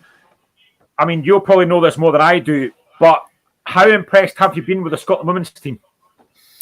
Well, again, it's very similar to the men's team in terms of, getting gelled together and being a good team, but having a lot of players that play down in England. So there's no getting away from the facts that, that England has stronger domestic leagues. And we've got a lot of our players playing down there. So they're bringing that knowledge and expertise back to Scotland. I'd love it if we could keep them in Scotland. I think that's the aim and should be the aim of every country, because then you can start encouraging young girls. They can see them week in, week out. But we take it as it is at the moment. Some brilliant players. Unfortunately, I was just reading Erin Cuthbert's not making it tonight. And I think she can make the difference in a team, Erin. Yeah, 100%. One of the biggest positives for me that I noticed before I actually came on the show tonight was the fact that the head coach, Pedro Martinez Losa, has signed a contract extension until 2027. Now, Maureen, how impressed have you been with him and what he's done for the women's team? I'm not as close to it as I used to be. So, it's difficult for me to assess. I think women's football in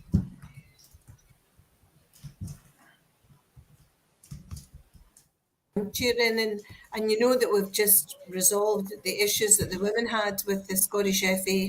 So it's all systems go to get better.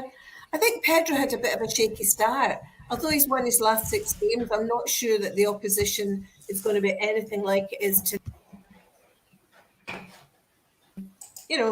Let's see. Let's give everybody the chance. Again, I've got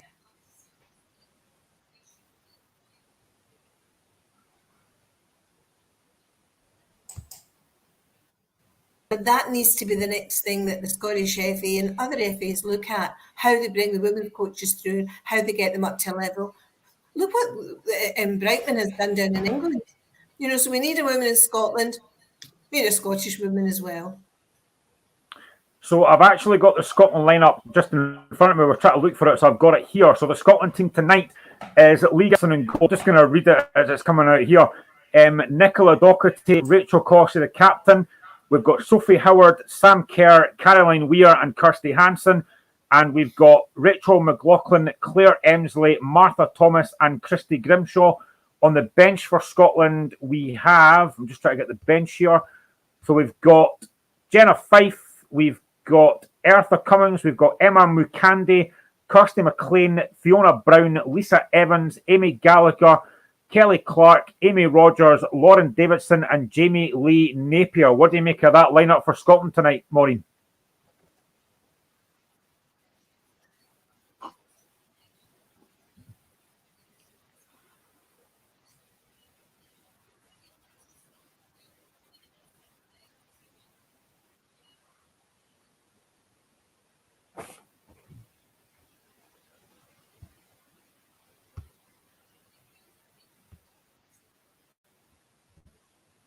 Could call it, but I would hope it goes in Scotland's favour. Rachel Cossey, obviously the captain. You must be really impressed with what she's done. She's been fantastic for Scotland. Rachel has been about for many, many years. In fact, Rachel and I share the same birthday, in as much we were born on the same day, but many part of the team when I was there. I've been away from Scottish women's football for 10 years. Rachel has always been an excellent role model in terms of her application, in terms of her work ethic, and also in terms of how she can deal with the press. She's a real good all-rounder and a great role model for young women. And the fact that she has now led the team into getting a sort of agreement with the Scottish FA to bring up the standards of what surrounds the team, I think it's to her credit as well. I'm just looking at that bench. I mean, generally, there's a lot of quality on that bench. And some of that I've seen a few times as well is Jamie Lee Napier. Is she maybe slightly unfortunate that she's not starting tonight? And basically it's his decision. So I think we're in a good place to be able to do that, and the opportunity there is always there to bring her back on. And again, another one in the bench is Lisa Evans, who's been about for many, many years when I was there as well. So there's a good mix of knowledge, youth and enthusiasm, and he can bring them on as and when he feels necessary. So, I'm not a coach, so I'll leave it up to Pedro. Something that I've actually quite liked, and this isn't the Scotland women's here, but something that I've actually quite liked is recently we've seen a lot of women's games on the TV. The Hearts Hibs game was on not that long ago. There's been a lot of really good games, and I'm genuinely impressed by, and I think we've spoken about this before, Michael, I'm genuinely impressed about the coverage of the women's game. That must be something that you're very proud of. Yeah, I think so. I mean, I was actually at the Hearts Hibs game a couple of Sundays ago, and I thought it was amazing. I thought there was plenty to keep the armchair viewer interested. It was end to end, and again, narrow scoreline giving Hibs the win. I think there's great credit into the way that the organisation is set out now. The Scottish FA run the international team, SWPL take the Premier League, and then you've got Scottish women's football doing the leagues and a lot of the recreation. When I was involved, first of all, which is over 30 years ago, we had responsibility for all those areas and absolutely no money. So to see the change, and I think, credit to what's happening globally, because that's what's filtering down to Scotland is the coverage. I think it would have been a hard one to break through had we been standing on our own. But the fact you've got the success with our neighbours in England, the fact you've got Spain and the issues they've had, but I think it's brilliant. I think it's the only way we can get the message out to the men and the women, the girls and the boys, that we want them to come along to the games, because there's nothing better than being there in person. So if you see it gives you the appetite, then hopefully they'll go out and support them when they're playing at Hampden. Yeah, I mean, as a Hearts fan, I was disappointed that Hearts didn't win, but I've got to say, Eva Olive for me has been an absolute breath of fresh air. She's signed a lot of really good players. I'm impressed by the way she tries to get Hearts to play. Have you been impressed with what she's done in the Scottish game? Because I think she's been an absolute breath of fresh air. Yeah, and she's another Spaniard, I believe. She is indeed. Yes, I think so. I mean, I'm quite impressed with what Hearts do as a group in terms of what they've done for their women's game. And if I'd known you were going there, I could have looked at what the things have done for them. But they've got a lot of good support. Their infrastructure is trying to bring them in as much equality as possible, bit by bit. So I think that the ambition that they had, although I go back to my point, I'd love to see more women in Scotland being given the opportunity to go through the coaching badges and coach at high level. But at the moment, what she's doing for Hearts has been great. There's some really good stories coming out for a lot of the teams, and it's good to see. I think it'll take a couple of years to embed itself. It's the first year just coming up, I think. We're in the second season now for the SWPL, but they've brought in a lot of good partners as well. And you know how money makes a difference. No matter what you say, money makes a difference. And I think that's what's helping the leagues just now. Well, it does 100%. I mean, I think it wasn't that long ago that we had Shelley Kerr, and she was mentioned at one point for the potential manager job at the Hearts men's team. Do you think there'll ever be a time where a woman actually is in one of the top jobs in the men's game? Do you think that'll actually happen at any point? I'll say yes, but don't ask me to put a time on it. I don't see why not. If you can coach and you've got the football brain, doesn't matter if you're a woman or a man, because let's reverse the question. Do you think you'll ever see a man running a women's game? Of course you do. You see them all the time. What would be the difference to have a woman running a man's game? So it's all about, as I say, working with the coaches, working with the young women that have got the ambition, that want to go through their coaching badges, supporting them. Because the difference is as well that women don't have the same amount of free time. Women are still known as the ones that look after the kids, look after the house, maybe look after elderly parents. And then to say, bye husband, I'm away to spend 3 days in a coaching badge and I'll see you when I get back. Reality's not really like that. So I think that it will happen. There's no reason why it shouldn't happen. And I think if it was going to happen, Shelley Kerr would be a perfect candidate. She has got a fabulous football brain and she's got a good job at the moment with the FA. She'll be in a bit of a quandary tonight, I would think. But I don't see why it wouldn't happen. Yeah, I mean, just going back to tonight, I mentioned it earlier on, 48,000 tonight for a women's game is absolutely phenomenal. I mean, that must be, again, you must be looking at that thinking, that is amazing. I was amazed to hear you say that because I hadn't read it anywhere and I was, looking up bits and pieces before I came on. It's amazing. It's absolutely amazing. And I know quite a lot of Scots that are going down. Again, I'll take you back 30 years that we had 48 in the ground and I probably knew every single one of them. That's the difference, and also the difference is that, in some respects, we're still quite in our infancy. It can only grow, to a certain extent. The men's game's saturated. There's not a lot of areas of growth unless you want to go to Saudi Arabia. So the women's game have this great opportunity to get it right and to grow. So I think it's going to be interesting for a good few years till we find our level and lots more investment coming into it, and rightly so. One of my wife's friends, her daughter is, I think she's 13, 14, but she is now in the books at Hibs as a goalkeeper. And she honestly loves playing football. And I think it is so important in the women's game. It's highlighted as we try and do as often as we can on the show. But it is great to see girls not just playing, but actually enjoying it. She now goes to training sessions and she absolutely loves it. And I think if she could get at the Scotland fold at some point, she would love it. But it's such a great thing to see, though, that somebody's actually enjoying what they're doing as well. Well, we recently held our conference. We have an annual conference, and a young friend of mine, Kaylee Greaves, who works for UEFA, was over, and she was telling us all about their Moana program, their Playmakers program that they have with Disney. So, having not watched Moana, but it's now on my list, I believe she's a Disney heroine who is strong, who challenges, and they've used her as the sort of hook for the young girls to come out, and you see them go out with their Disney princess dresses and they're loving it. You know, they want to dress up, they want to kick a ball, and they're getting both there. And if you capture them at that kind of age, and you capture the enjoyment that they have playing the game, there's no reason that shouldn't continue.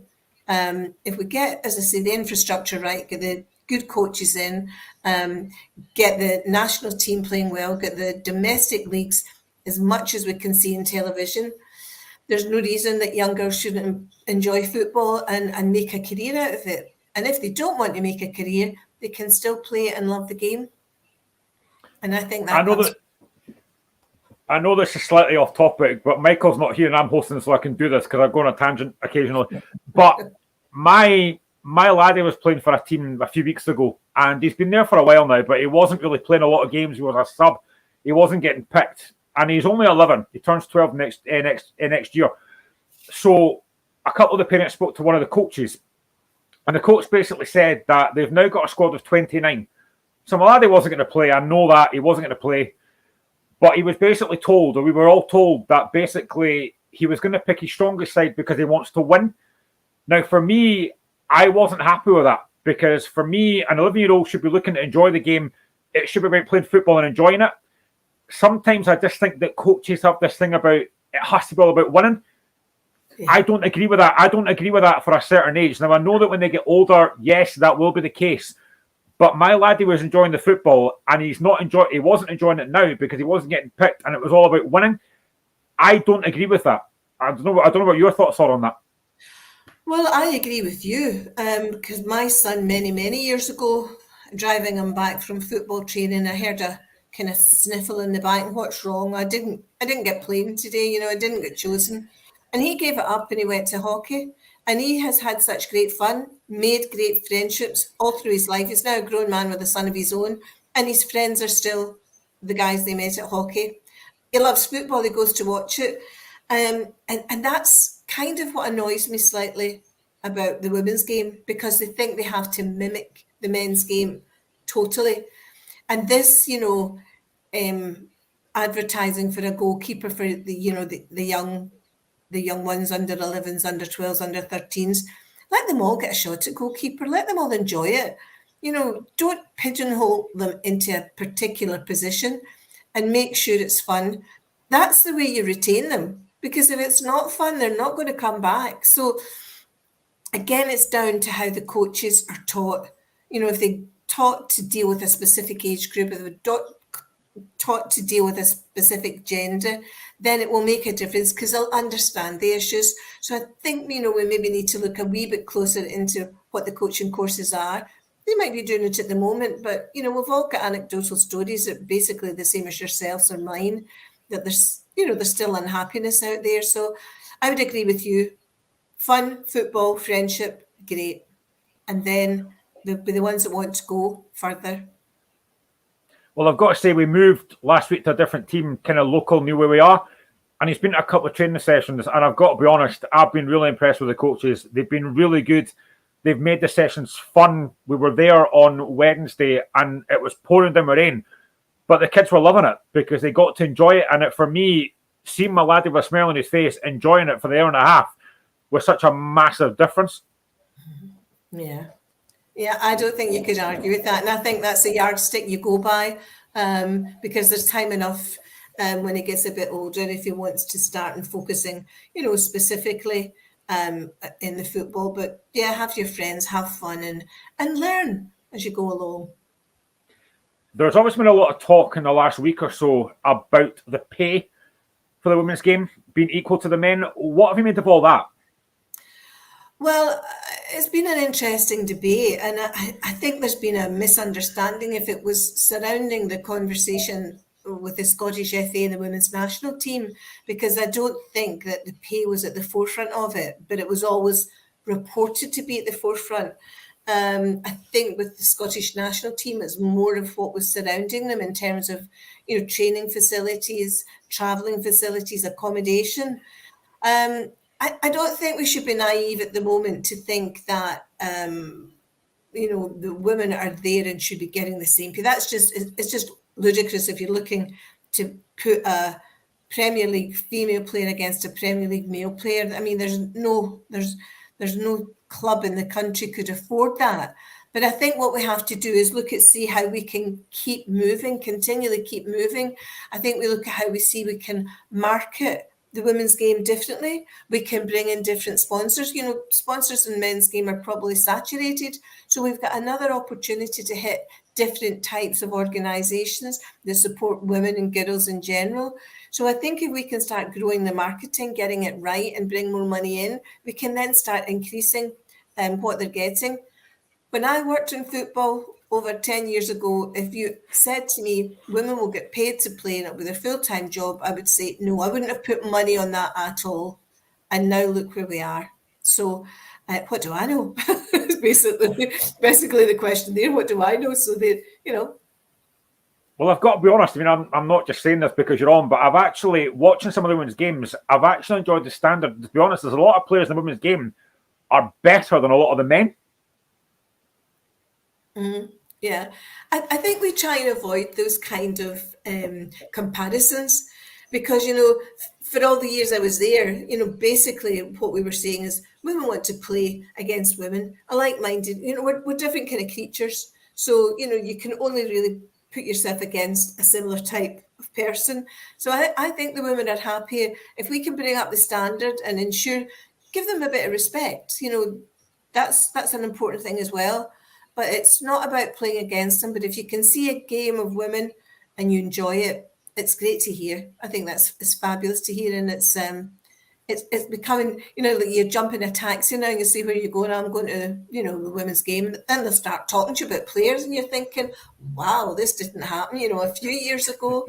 So it's like a bit like missionary work, taking men there, showing them the game, getting rid of their preconceived ideas, and taking it from there. Just looking back to the Nations League, obviously tonight, starting against England, we all know it's a massive, massive game. Scotland-England always is. But as I said, looking at the group that Scotland are in, it is very difficult. I mentioned earlier on the fact they're playing England, Holland and Belgium. It's such a tough group. But it's one I think the women will look forward to. I think when you get to playing at national level, you want to be challenged. So that's the only way you will be able to bring your own game up. So tonight is a huge, huge challenge. But, you read through the names. I mean, Erin Cuthbert down in England is renowned. They love her down there. I think they'd love her to be an English player. But we've got good players there. And I think the other interesting thing that I was reading as well is how this is going to work with the qualification for the GB Olympics.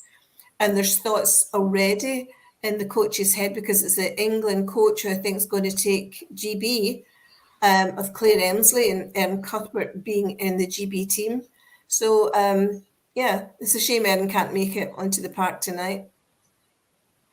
Well, it's very rare that any Scotland team has somebody that plays for Real Madrid, but Scotland do have that tonight because of Caroline Weir in their team, who is just a phenomenal footballer. Yeah. And she seems to be getting even better. She, for me, will be a crucial player for Scotland tonight. Mm-hmm.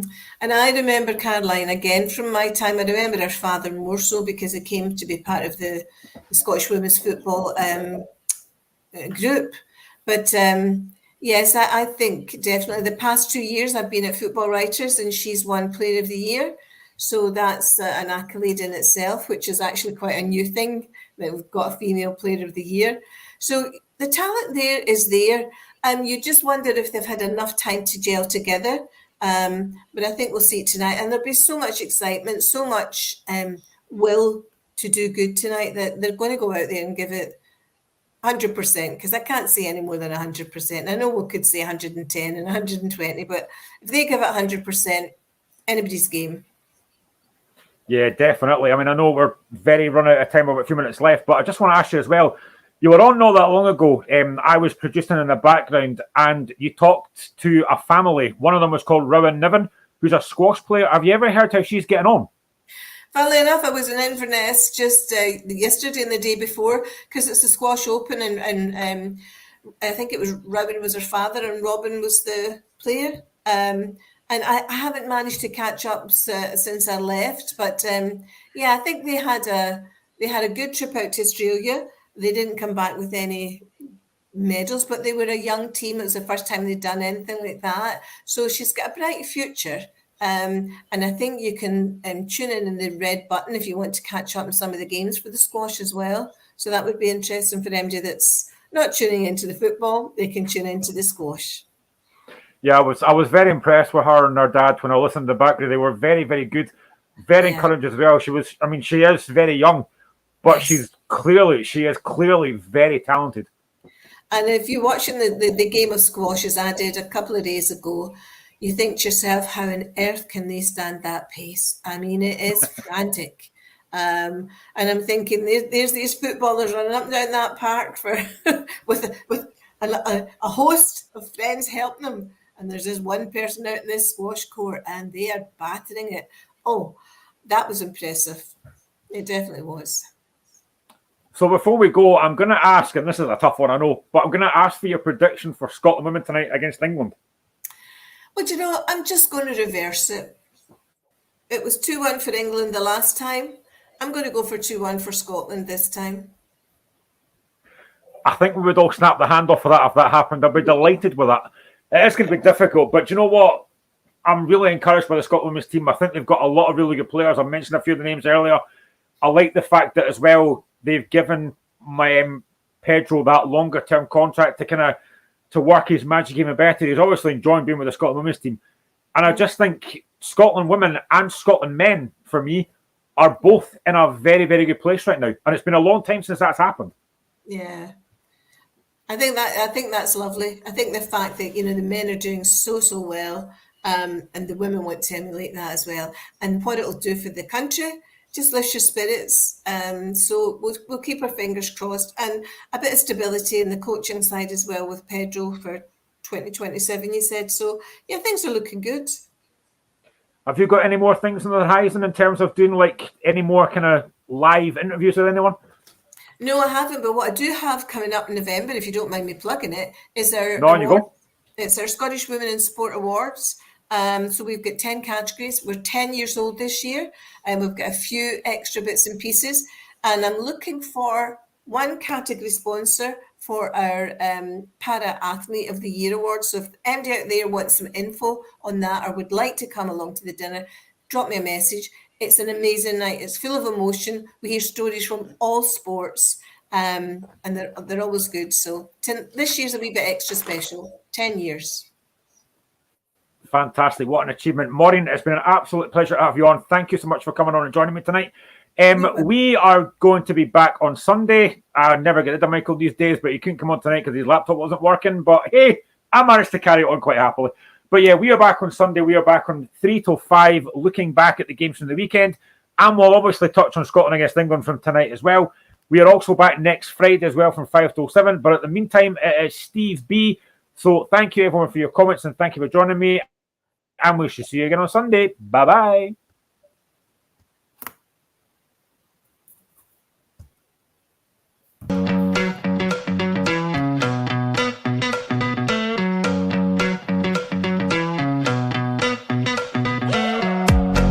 The Locker Room, with all the sports news you need, live.